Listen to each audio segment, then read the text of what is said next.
MPSC कडून रविवारी महाराष्ट्र राजपत्रित नागरी सेवा संयुक्त पूर्व परीक्षा 2024 राज्यातील विविध परीक्षा केंद्रांवर घेण्यात आली आणि या परीक्षेत मद्यपानावर प्रश्न विचारण्यात आला।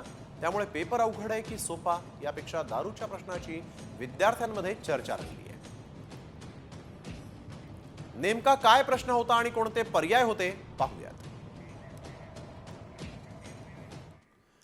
तुमच्या मित्रांना दारू पिणं आवडतं आणि तुम्हाला ते मद्यपान करण्यास प्रभावित करत आहेत। जर तुम्हाला त्यांच्यासोबत जायचं नसेल आणि त्यांच्या अल्कोहोल सेवन करण्याच्या सवयीपासून स्वतःला बाहेर ठेवायचं असेल तर तुम्ही काय कराल? पर्याय क्रमांक 1, मी माझ्या मित्रांना सांगेन की माझ्या पालकांनी मला दारू पिण्यास मनाई केली। पर्याय क्रमांक 2, दारू पिण्यास नकार देईन। पर्याय क्रमांक 3, फक्त तुमचे मित्र मद्यपान करतात म्हणून मद्यपान करेन। पर्याय क्रमांक 4, नकार देईन आणि त्यांना खोटं बोलेल की तुम्हाला यकृताचा आजार आहे।